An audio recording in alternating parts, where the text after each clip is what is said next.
A single mum found a little girl alone in the rain, unable to speak, unable to hear, and visibly terrified.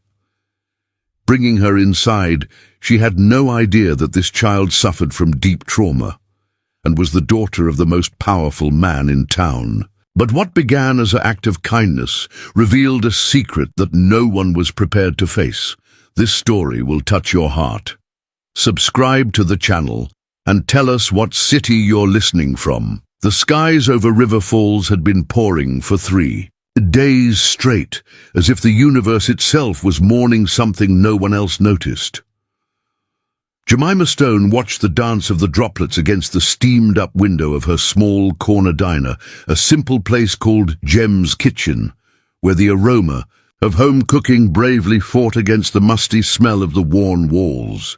A place she had transformed into both home and livelihood, dividing her life between the pots and pans of the main dining area and the makeshift bedroom in the back, where she and Milena, her 8-year-old daughter, slept. That particularly difficult Thursday, the rain had scared away almost all the customers.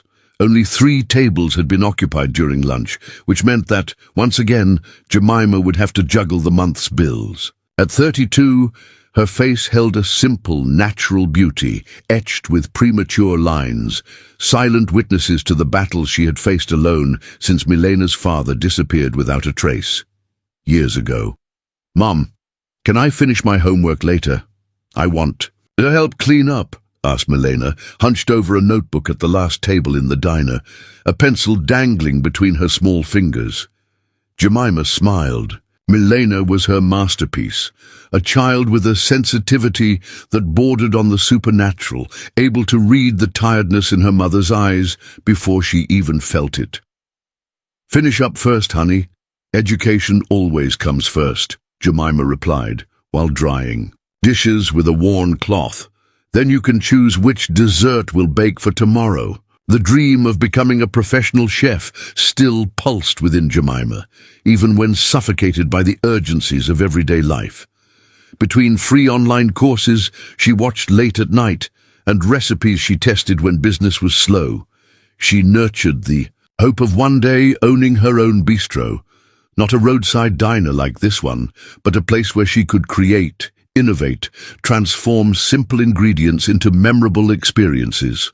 However, reality was very different from the dream. Here, she cooked what people wanted to eat. Hearty, cheap and comforting food. Daily specials, lunchboxes for workers in the area, breakfast for truckers. Nothing sophisticated techniques or artistic presentations. It was food to survive on, not to shine. "I'm going to close up early today, Milena," she said, glancing at the clock on the peeling wall that read 4:30 in the afternoon.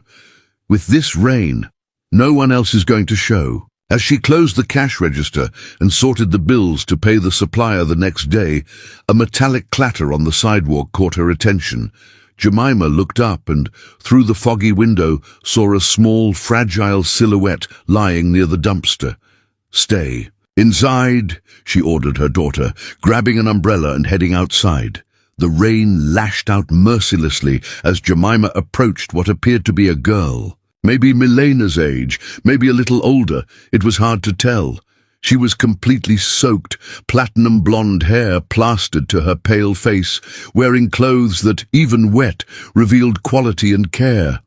A fine cotton dress, a wool cardigan that now weighed heavy with water, and shoes that certainly didn't belong to a child from a humble background. "Are you okay?" Jemima asked, bending down to be at the girl's level. No response, just a deep blue gaze staring at her with a mixture of fear and confusion. "Are you hurt? Lost? Where are your parents?" She tried again, placing her hand delicately on the child's shoulder. The girl remained silent, but her eyes moved rapidly, examining Jemima's lips with a disturbing intensity. That's when Jemima understood. Carefully, she gestured, pointing to the diner, signaling food and shelter. The girl hesitated for a moment, but then nodded slightly and stood up. Inside the diner, Milena watched the scene with wide eyes, her homework completely forgotten. When the two came in, she ran to grab a clean dish towel that they used for special occasions. "She's all wet, Mom. Who is she?" "I don't know, honey. I don't think she can hear." "Let's take care of her first, then we'll figure it out." With simple gestures, Jemima directed the girl to dry her hair and sit near the small space heater. Without asking many questions, she went to the kitchen and returned minutes later with a steaming bowl of potato and beef stew, the most comforting soup she knew how to make. The girl looked at the plate with some apprehension, so Jemima took a spoon and tasted some, smiling to show that it was okay. Little by little, the child began to eat, first hesitant, then with a voracity that betrayed that she hadn't eaten for hours. Milena, unable to contain her natural curiosity, took paper and pencil and drew a smiling sun, holding it out to the stranger. To Jemima's surprise, the girl smiled for the first time, a shy but genuine smile, and took the pencil, drawing a moon next to the sun. "Look, Mom, she likes to draw too," exclaimed Milena, excited by the established communication. For a few minutes, the two exchanged simple drawings: a flower, a house, a dog. Then the girl drew a name in careful letters: Bettina. "Bettina," Jemima read aloud, and pointed to the girl, who nodded. It was at that moment that Jemima felt a chill down her spine, that instinctive feeling of being watched. She turned slowly towards the diner window and saw, parked across the street, a black car, sleek and discreet, with the windows slightly lowered. She couldn't see who was inside, but she was sure someone was watching intently every move inside the diner. The rain continued to fall, but now with less intensity, the sound of the droplets creating a kind of sonic curtain for the three's unexpected meeting. Unknowingly, at that moment, Jemima had begun a journey that would forever change the course of her life, intertwining her fate with that of little Bettina, and that of the man who, silently, watched them from afar. Marcus Aurelius Vermont hadn't planned to follow his daughter that afternoon. In fact, he rarely tracked Bettina's movements personally. That's what nannies, drivers, and security guards were for. Professionals well paid to ensure that the heir to his empire was never unprotected. But that Thursday had been different from the start. It all began with a heated argument at the headquarters of his companies in River Falls. Vermont Agro-Business, an empire he had built with sweat, strategy, and, as many whispered, some unorthodox methods, was under threat of an environmental inspection. Shareholders were pushing, lawyers recommended caution, and Marcus felt control slipping through his fingers. When he arrived home, the modernist mansion with straight lines and immense windows that he had built on the border between the city and the countryside, his mood was at its worst. The news that Bettina had disappeared was the last straw. "What? Do you mean disappeared?" he bellowed at the nanny, a middle-aged woman who trembled visibly under his cutting gaze. "You have one job here." "Mr. Vermont, I only turned my back for a minute while I was preparing her snack. When I returned to the room, the window was open and—" Marcus didn't wait for the explanation to end. He dismissed the employee immediately, ignoring her tears and apologies. He also dismissed the idea of calling the police. No unnecessary exposure, nothing that could generate comments or worse, pity. At 45, Marcus had built a reputation based on strength and implacability. He wouldn't allow them to see him vulnerable. Instead, he grabbed the keys to his least conspicuous car and left alone, driving through the streets of River Falls, with his eyes peeled for any sign of his daughter. A single call to his head of security ensured that a discreet team was also searching, scattered at strategic points in the city. For 3 hours he searched in vain. The rain, which had started as a light drizzle, turned into a downpour that made visibility difficult. Marcus felt something unusual growing in his chest, not just worry, but a primal fear that he hadn't experienced since Bettina's mother passed away 5 years ago, Ariana Vermont, his wife, had been diagnosed with an aggressive brain tumor when Bettina was only 4 years old. In a matter of months, she went from a vibrant woman full of life to a fragile body struggling to breathe. Her death left 2 deep scars: Bettina's silence, who stopped speaking completely after the funeral, and the emotional wall that Marcus erected around himself, transforming exclusively into a businessman, as if feelings were luxuries he could no longer afford. The doctors explained that the trauma had affected Bettina's hearing, not physically, but psychosomatically. Over time, what began as a refusal to hear the world without her mother turned into real deafness, as if her body had forgotten how to process sounds. Specialists were hired, therapies were tried, but the girl plunged into a silent world from which she didn't seem to want to leave. Marcus reacted in the only way he knew how, providing the best treatment money could buy, but maintaining emotional distance. He plunged even further into work, expanding his business, accumulating power and influence, while delegating the care of his daughter to professionals. An endless succession of nannies, tutors, and therapists who rarely lasted more than a few months. Now, as he drove in the rain, desperately searching for Bettina, the layers of protection he had built began to crack, and when he finally spotted the familiar blonde hair through the foggy window of a simple diner, he felt something he hadn't allowed himself in a long time: relief mixed with a suffocating guilt. He parked across the street, unable to move immediately. From where he was, he could clearly see the inside of the establishment. He saw when the owner, a woman with dark, wavy hair tied in a makeshift bun, went out with an umbrella to rescue Bettina. He watched how she didn't hesitate, how she didn't ask invasive questions, how she simply offered help. Something in the naturalness of the stranger's gestures kept him paralyzed in the car, watching the scene unfold. He saw when she brought Bettina inside, when she offered a towel, when she served a soup that his daughter ate with visible pleasure. He saw his daughter, his silent and distant daughter, interact with another child, draw, smile, smile. How many times in recent years had he seen Bettina smile? The question hit him like a punch to the stomach. The phone vibrated in his pocket. It was his head of security. "Sir, have we located your daughter? Should we send a team?" Marcus hesitated, his eyes still fixed on the scene inside the diner. Bettina seemed, well, more than well, she seemed comfortable, in a way that she rarely demonstrated in her own home. "No, I found her. Everything is under control. Keep a man on standby 2 blocks from here, but no one approaches without my direct order."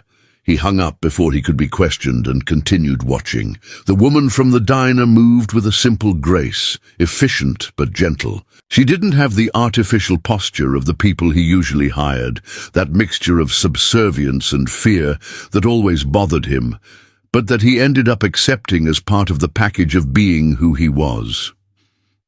As the sky began to darken, Marcus made a decision. He wouldn't simply go in and take Bettina away, as would be his natural instinct.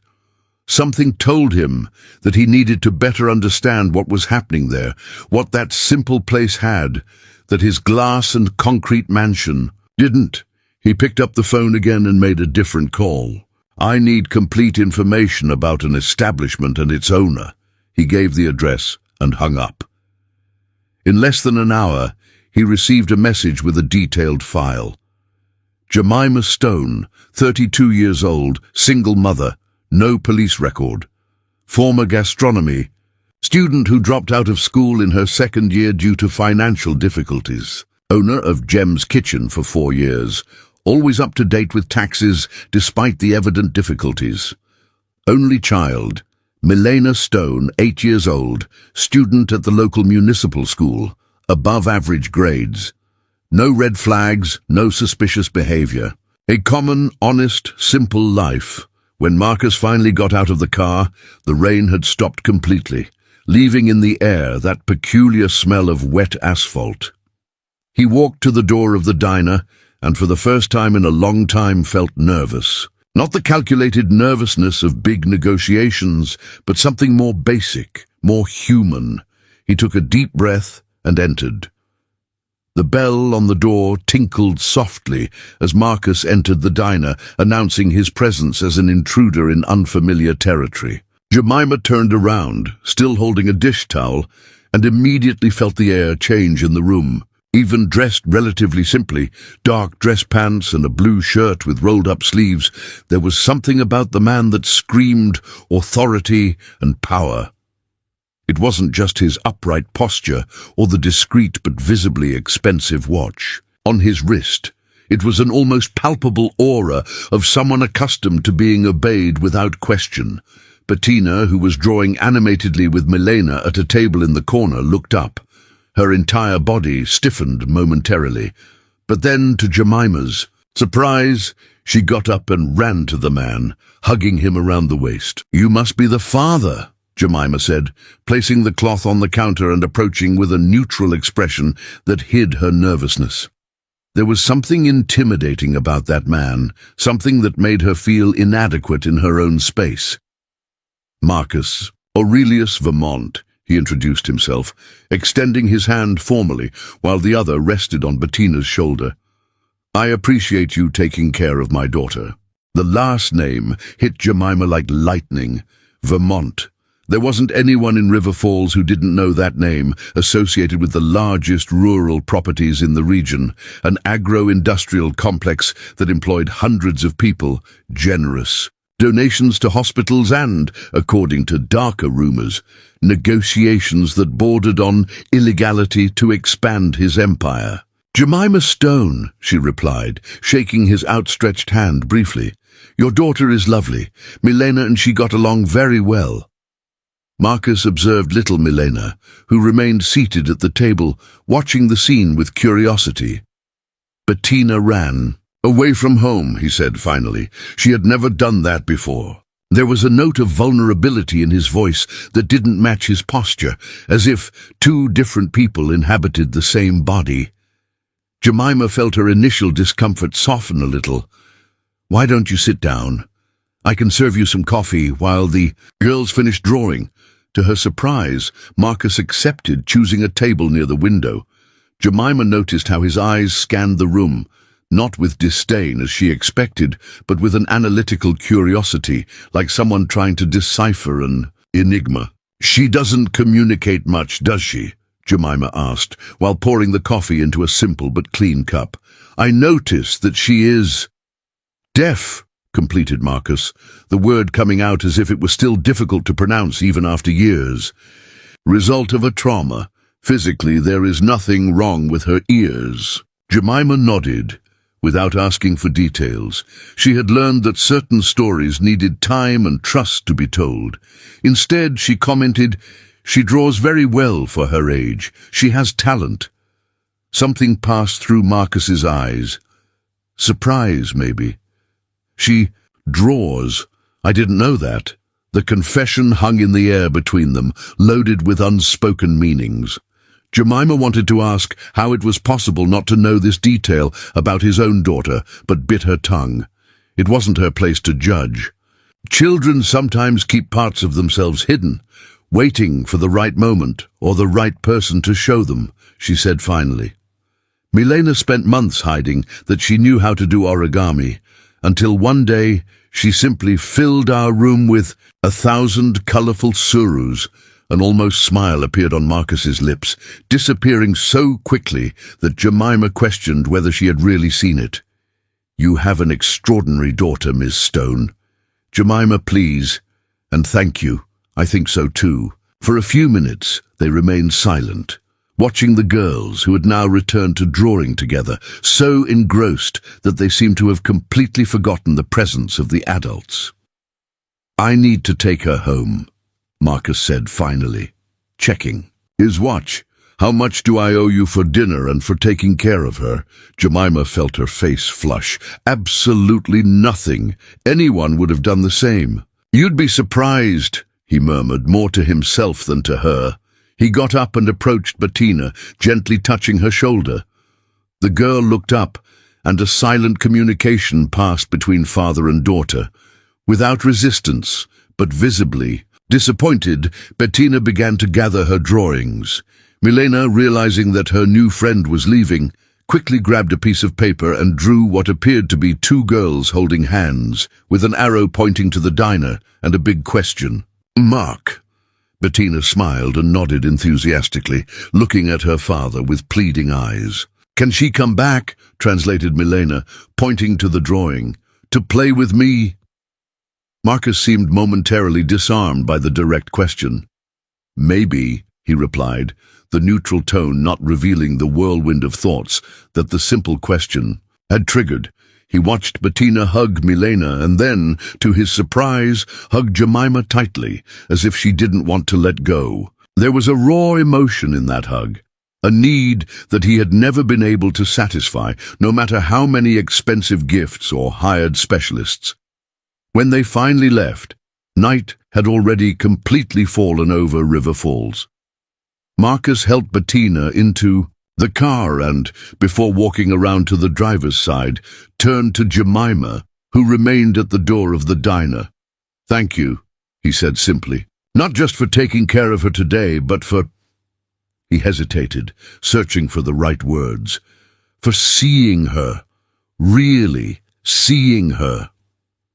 Before Jemima could respond, he got into the car and drove away, leaving her with a strange feeling that this wouldn't be the end of the story. Inside the car, Marcus watched his daughter out of the corner of his eye. Bettina had her face pressed against the window, looking back at the diner that became smaller and smaller in the distance. There was an expression on her face that he rarely saw, not just happiness, but peace. "You liked them, didn't you?" he asked, knowing that she couldn't hear him, but needing to say something, even if only to himself. Jemima and Milena. To his surprise, Bettina turned to him and, in a gesture she hadn't made in years, took his right hand from the steering wheel and squeezed it. A silent yes, but undeniably clear. In that moment, as he drove back to the mansion where servants, security guards, and a life of isolated privilege awaited them, Marcus knew that something had fundamentally changed. He had seen his daughter smile, communicate, connect, everything that expensive specialists hadn't achieved in years of therapy, and that terrified and fascinated him in equal measure. 3 days passed without news from Bettina or her father. Jemima tried not to think too much about it, convincing herself that that brief encounter had been just that, brief. People like the Vermonts didn't keep in touch with people like her. They were worlds too different, realities that rarely crossed paths, and when they did, soon returned to their own orbits. Milena, on the other hand, asked about her new friend constantly, saving drawings she made especially for when Bettina came back.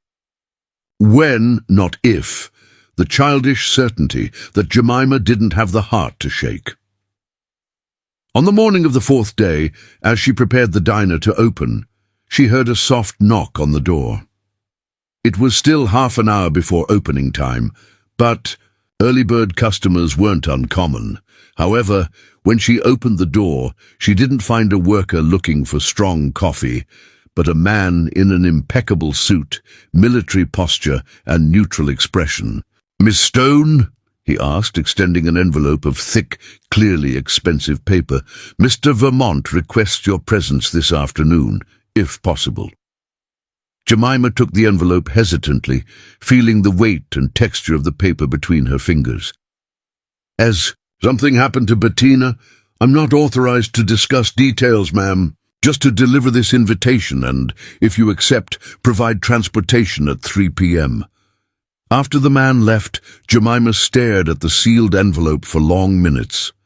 Inside, a simple but elegant card contained a handwritten message. "I would like to discuss a matter of mutual interest. You can bring your daughter if you wish. M.A.V."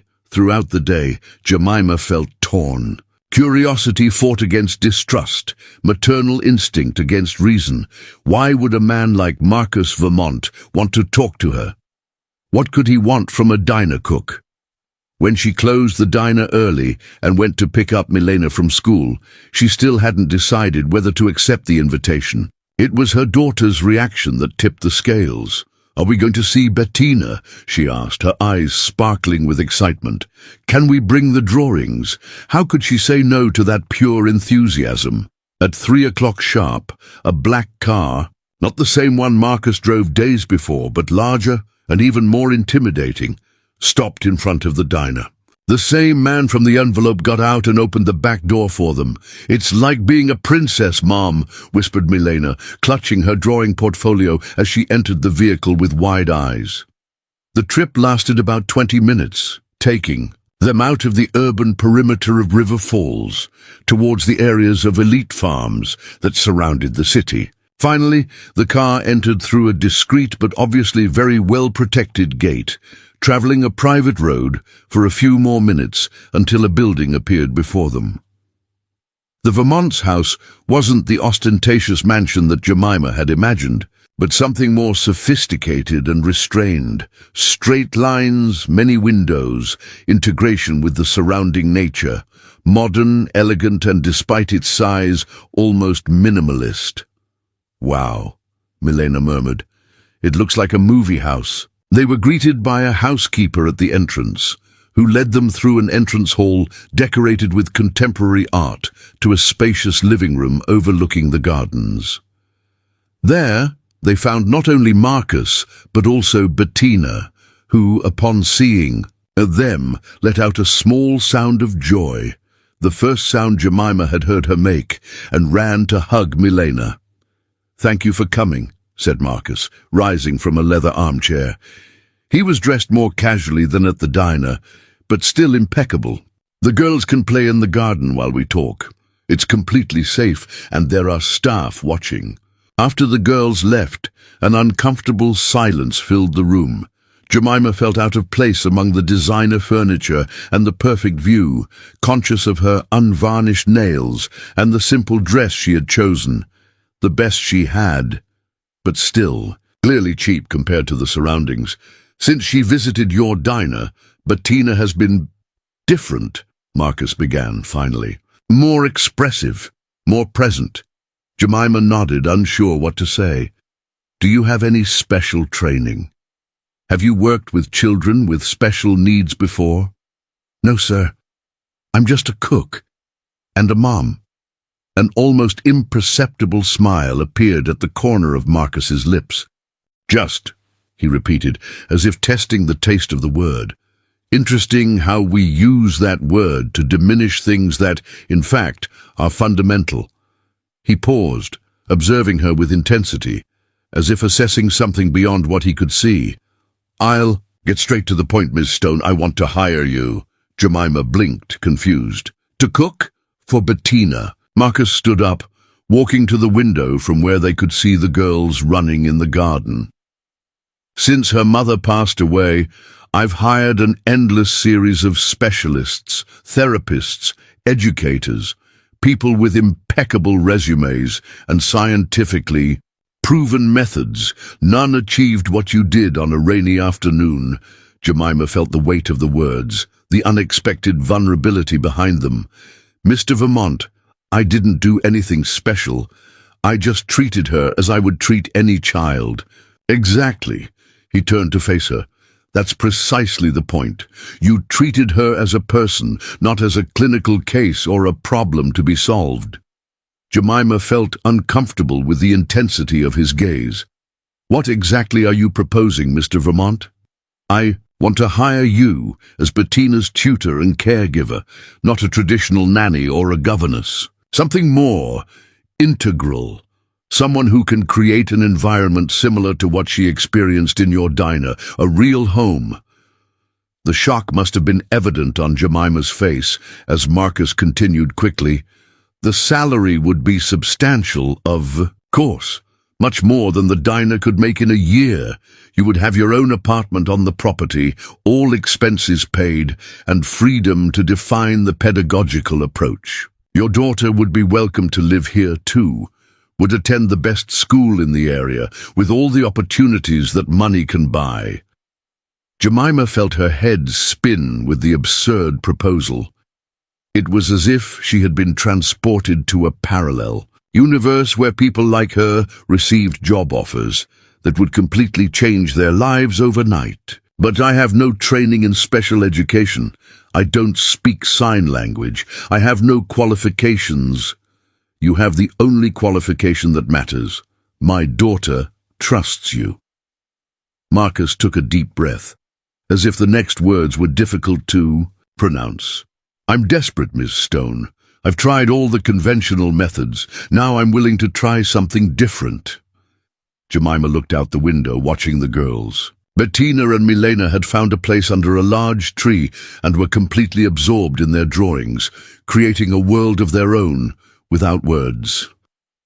I can't close the diner overnight, she said finally. I have employees who depend on me. I have obligations. I can take care of that. The speed of the answer showed that he had already considered this objection. I'll buy the establishment, keep the employees, hire a manager. You could even maintain supervision from a distance, if you wish. It was all too fast, too big. Jemima felt small before this proposal, which in its apparent generosity seemed almost to swallow her. I need to think, she replied honestly. I need to consider what's best for Milena. Marcus nodded as if he respected her caution. Naturally. Take all the time you need, he paused. Within reason, of course. Bettina's situation is urgent. There was something beneath the words, something unsaid that made Jemima frown. Is there anything else I should know? Marcus hesitated. Something rare for a man accustomed to controlling every aspect of his life. The doctors are concerned about her isolation. The longer she goes without adequate communication, the harder it will be to reverse. He didn't complete the sentence, but it wasn't necessary. Jemima understood the gravity, the fear behind the mask of control. Bettina wasn't just alone. She was running the risk of becoming permanently trapped in her silence. If I accept, she said slowly, testing the idea as she spoke, I would have some conditions. A slight smile appeared on Marcus's lips, as if he were pleased to see her negotiating instead of simply accepting or refusing. I'm listening. First, I'll keep the diner. Not as it is, maybe, but I don't want to abandon it. It's more than a business to me, Marcus nodded. Second, I want to study sign language immediately, and educational psychology too, eventually. If I'm going to do this, I want to do it right. I'll provide the best teachers. Third, she hesitated, unsure if she was going too far, but determined to be completely honest.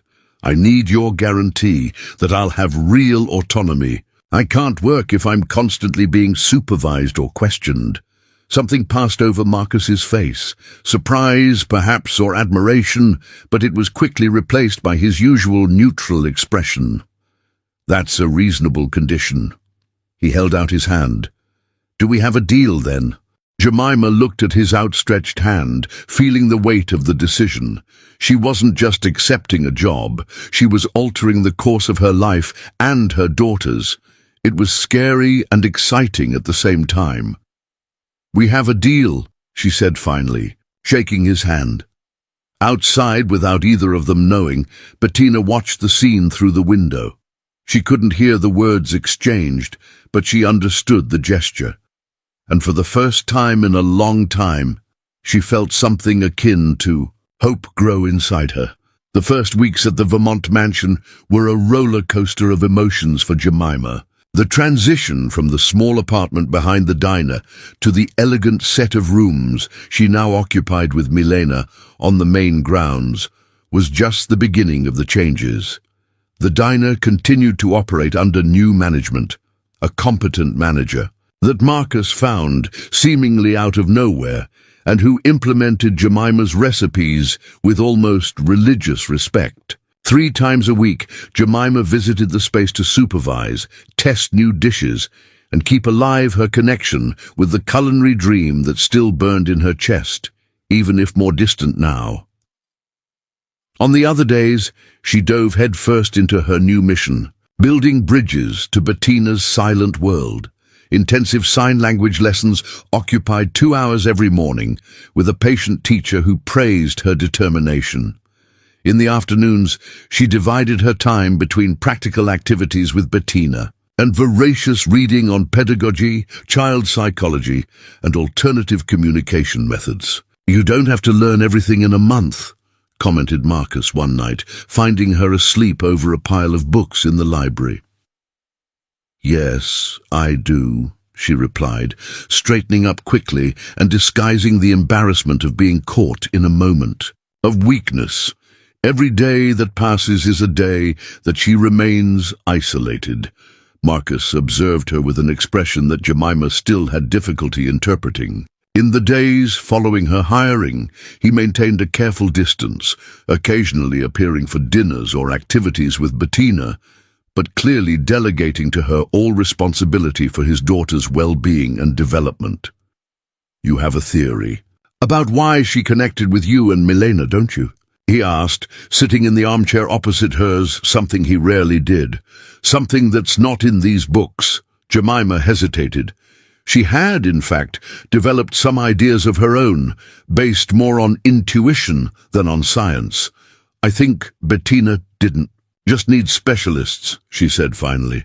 "She needed a family, people who didn't see her as a problem to be fixed, but as a complete person with her own ways of expressing herself." A silence filled the space between them, not uncomfortable, but charged with unspoken meanings. "And maybe," continued Jemima cautiously, "she also needed to see you as a father, not just as Mr. Vermont." Surprisingly, Marcus wasn't offended. He just nodded slightly, as if that confirmed something he had already considered. "It's easier to hide behind meetings and spreadsheets than to face the fact that I failed her," he admitted, the words coming out with difficulty. "After Ariana died, I didn't know how to be a father alone, especially to a child who suddenly lived in a world to which I had no access." It was the first time he had spoken of his wife to Jemima, the first time he had shown such clear vulnerability. "No, one is born knowing," she replied gently. "Being a father or mother is a constant learning process, even in ordinary circumstances." Marcus studied her for a moment, as if he were truly seeing her for the first time. "How did you learn?" "With Milena?" Jemima smiled. "Every day I learn something new. The difference is that I never had the option of hiding behind a corporate empire. When things got tough," to her surprise, Marcus let out a brief but genuine laugh, a sound so unusual that it startled her. "Fair enough." He stood up. "Go get some rest, Ms. Stone. The books will be here tomorrow." That night, lying in the luxurious bed that still felt strange after weeks, Jemima reflected on the conversation. She had seen a glimpse of the man behind the facade of the ruthless businessman, a wounded father trying to find his way back to his daughter. In the following days, she noticed subtle changes. Marcus began to appear more frequently during the day. He didn't interfere with the activities she planned for Bettina, but watched from a distance, sometimes trying to reproduce the basic signs that Jemima used. 1 month turned into 2, then into 3. Bettina's progress was slow but consistent. She began to use more signs, to draw more expressively, to show emotions more freely. The sessions with the therapist, the only specialist that Jemima insisted on keeping, became productive instead of frustrating exercises in passive resistance. In the 4th month, something extraordinary happened. During a simple dinner that Jemima prepared personally, one of the conditions she had established was being able to cook regularly for the girls, even with the presence of a full staff. Bettina did something that no one expected. She made a sound. It wasn't a word, not even a clear syllable. It was a sound of contentment as she savored the butternut squash risotto that was her favorite dish. But it was deliberate, conscious, an attempt at verbal communication. Marcus's fork froze in the air. Milena widened her eyes. Jemima felt her heart race. No one commented, fearing to break the moment, but the glances exchanged by the adults contained an almost painful hope. That night marked a turning point. In the following weeks, Bettina began to experiment with more sounds, as if testing her own voice after years of silence. The therapist was ecstatic, speaking of extraordinary progress and potential for complete recovery. "We shouldn't push," warned Jemima, always cautious. "Let her set the pace." And Marcus, to her surprise, fully agreed. He was changing too, in ways almost imperceptible to those who didn't know him well. The constant tension in his shoulders had lessened. He began to reserve Friday afternoons exclusively for activities with Bettina, a commitment that, according to his assistant confessed to Jemima, was treated more seriously than meetings with governors. Life at the Vermont mansion found a new equilibrium. Milena flourished in the private school where she now studied, bringing friends to play and enchanting teachers with her natural creativity. Jemima divided her time between Bettina's development, the supervision of the diner, and her own studies. She had decided to formally resume the gastronomy course, now that she could afford it. On a particularly pleasant afternoon, while the girls played in the garden under the watchful eye of one of the staff, Jemima found Marcus in his office, surrounded by papers and with a worried expression. "I can come back later," she said, hesitant. "No, come in." He gestured to a chair. "I'm just reviewing some troubling reports." Jemima sat down, intrigued by the tone in his voice. "Business problems." Marcus hesitated, as if assessing how much he should share. "In a way. Some of my partners and investors are questioning certain recent decisions." "What kind of decisions?" "The time I've dedicated to personal matters, for starters." He sighed. "They're also uncomfortable with some changes in direction I've proposed. More sustainable practices, better conditions for rural workers, decreased use of certain agricultural pesticides." Jemima studied him, surprised. "Those seem like positive changes." "They are, but not necessarily profitable in the short term." Marcus closed a folder and pushed it aside. "Let's just say that my perspective on certain things has changed in recent months." The look he gave Jemima contained an unvoiced thank you, a connection that went beyond the professional relationship they maintained. For a moment, the air between them seemed to charge with unexplored possibilities, unasked questions. The moment was broken by the sound of hurried footsteps in the hall. The door opened abruptly, and Helena, the housekeeper, entered with an alarmed expression.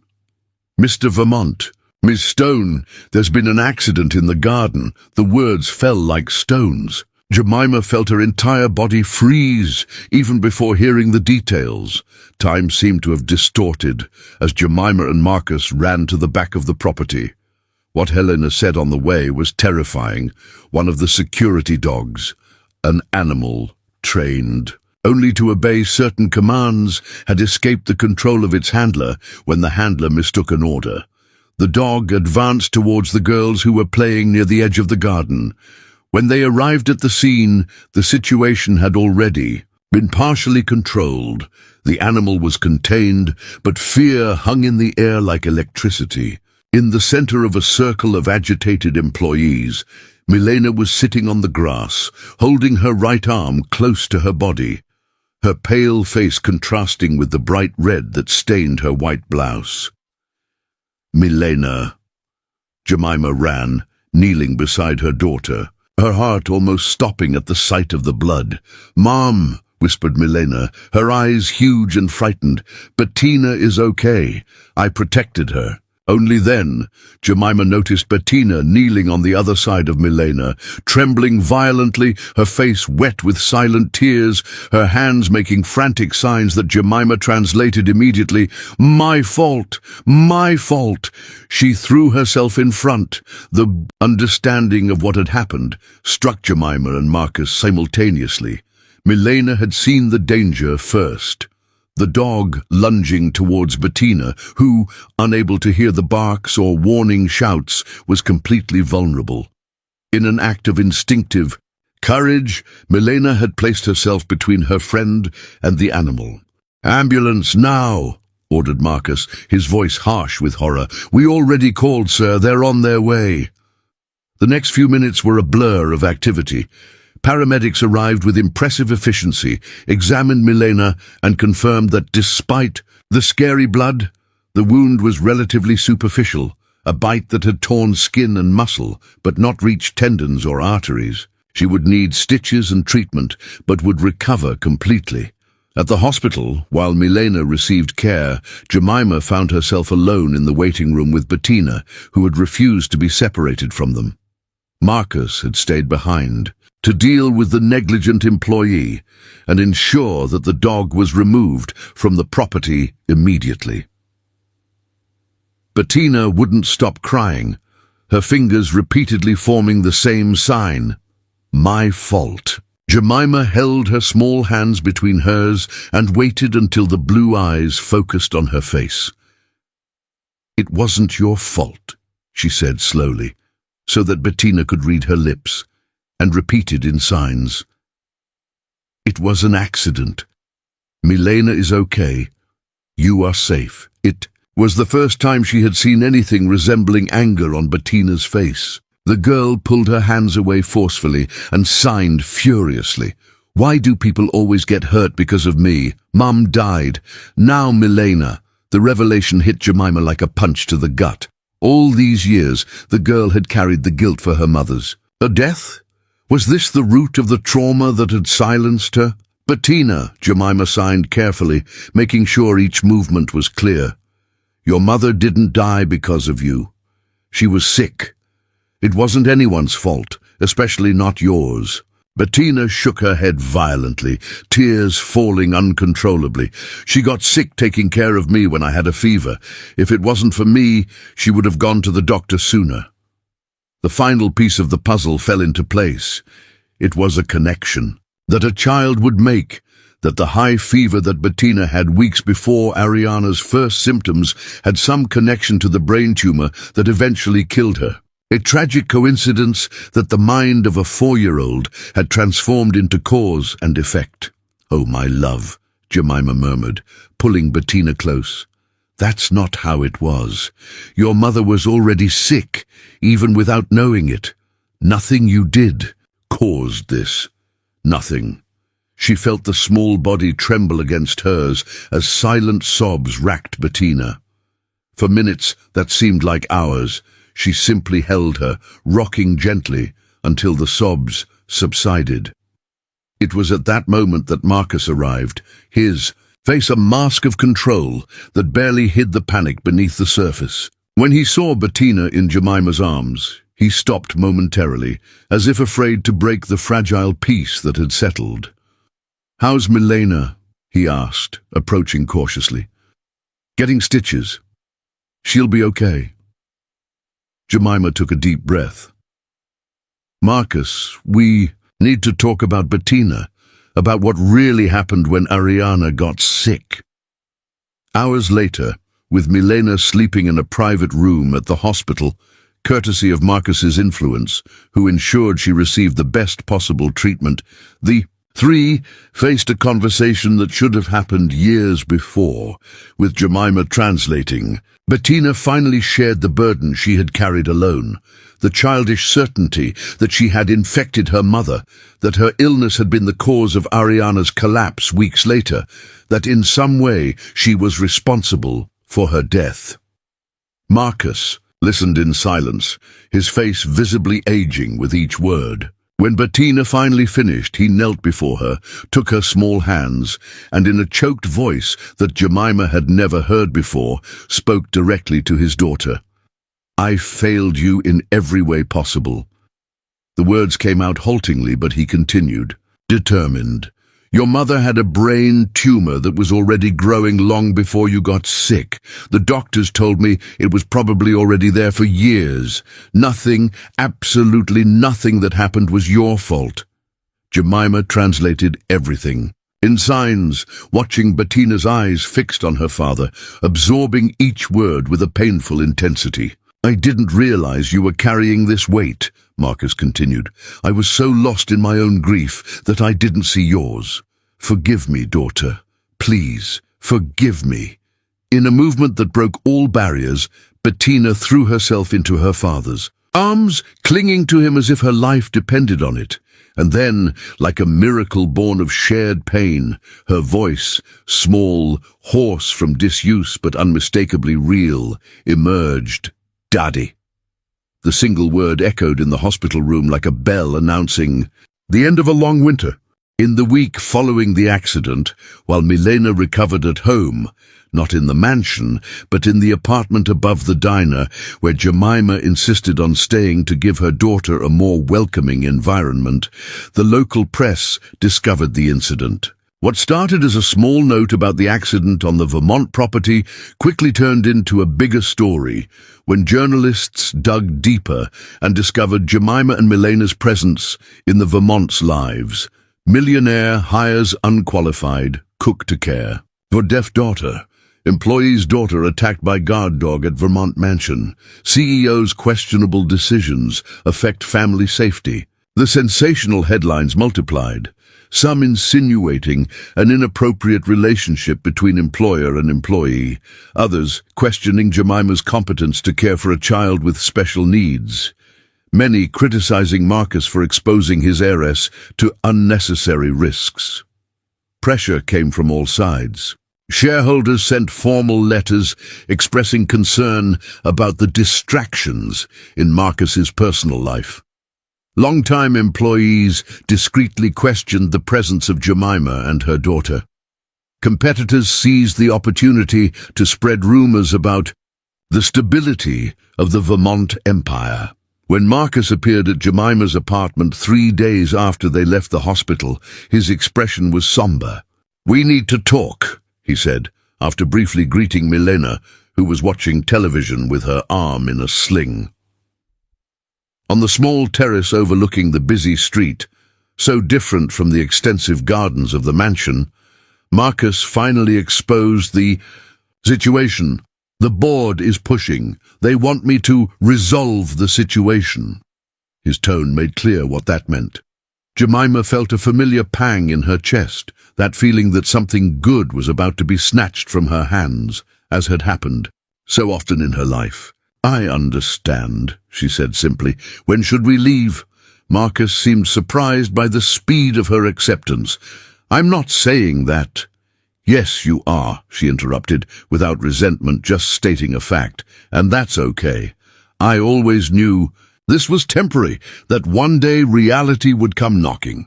She forced a smile. "Bettina is better now. She's talking again, using more signs. You two are finally connecting as father and daughter. My job is essentially done." Marcus studied her for a long time, a silent battle clearly happening behind. His eyes, "It would only be temporary," he said finally.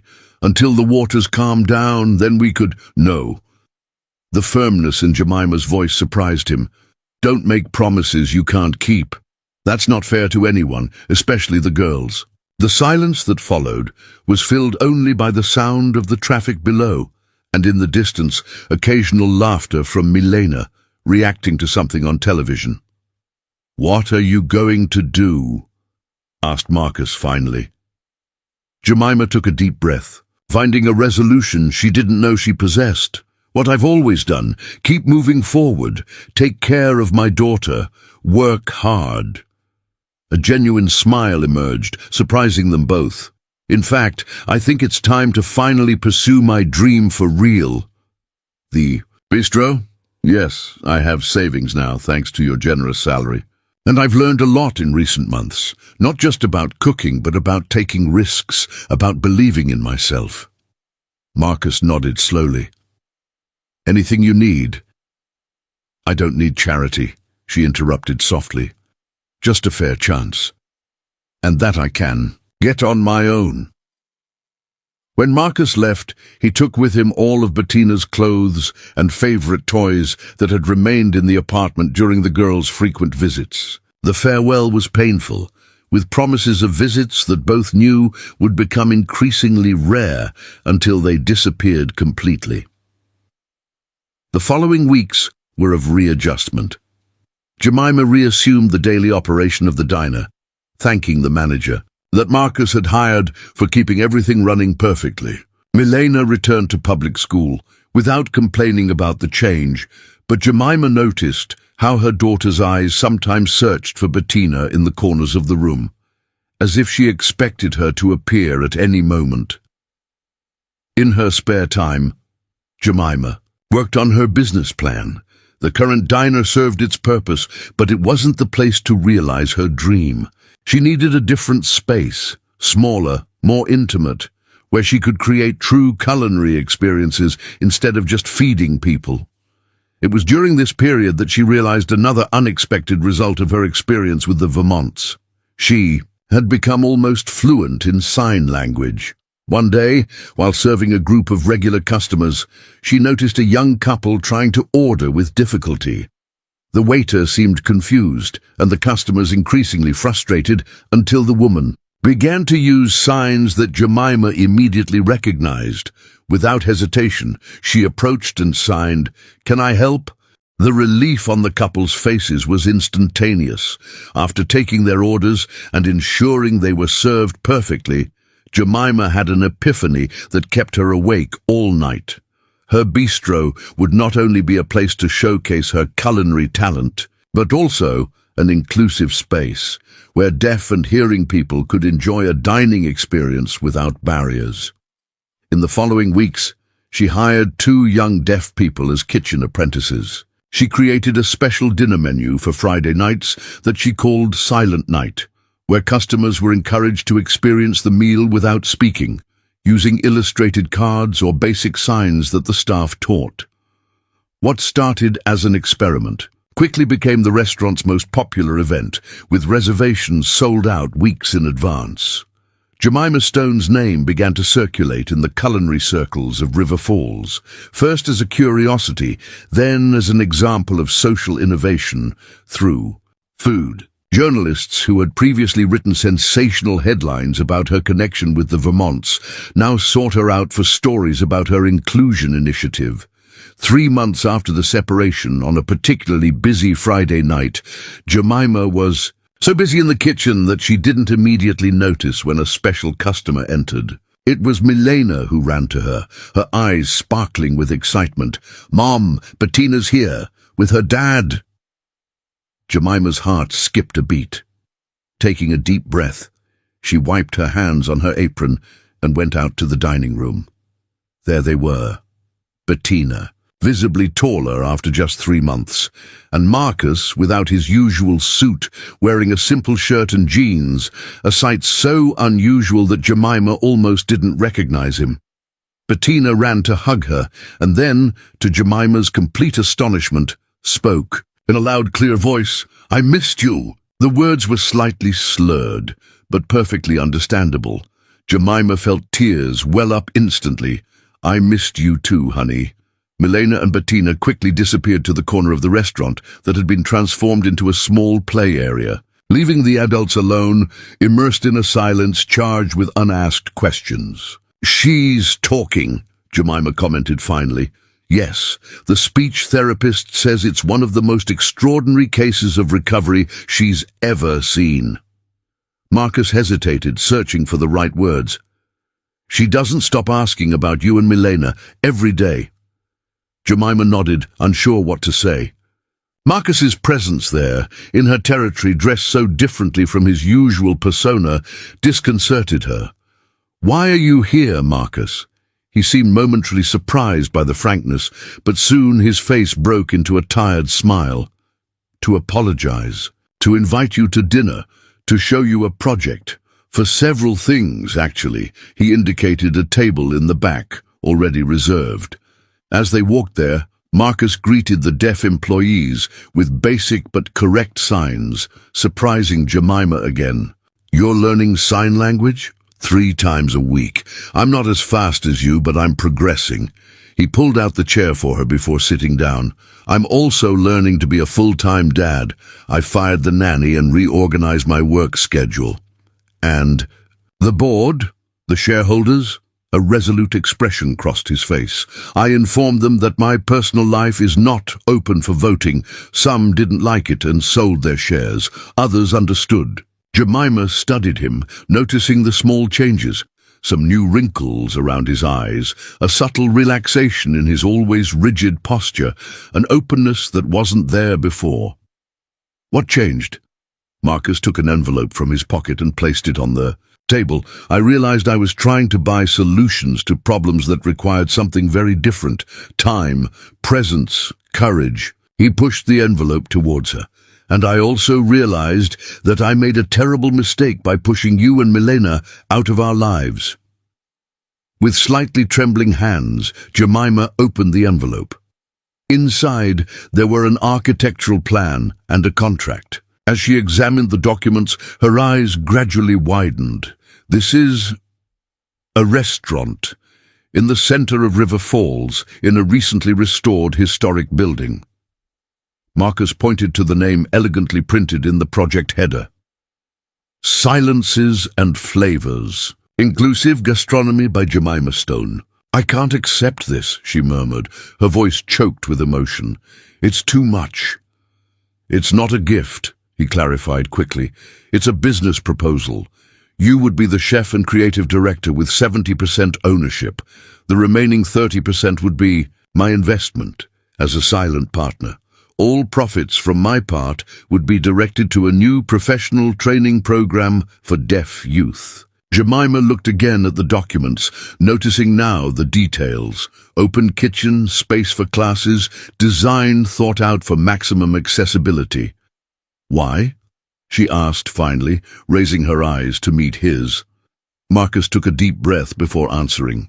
Because you transformed 3 lives with your generosity, your intelligence, and your heart.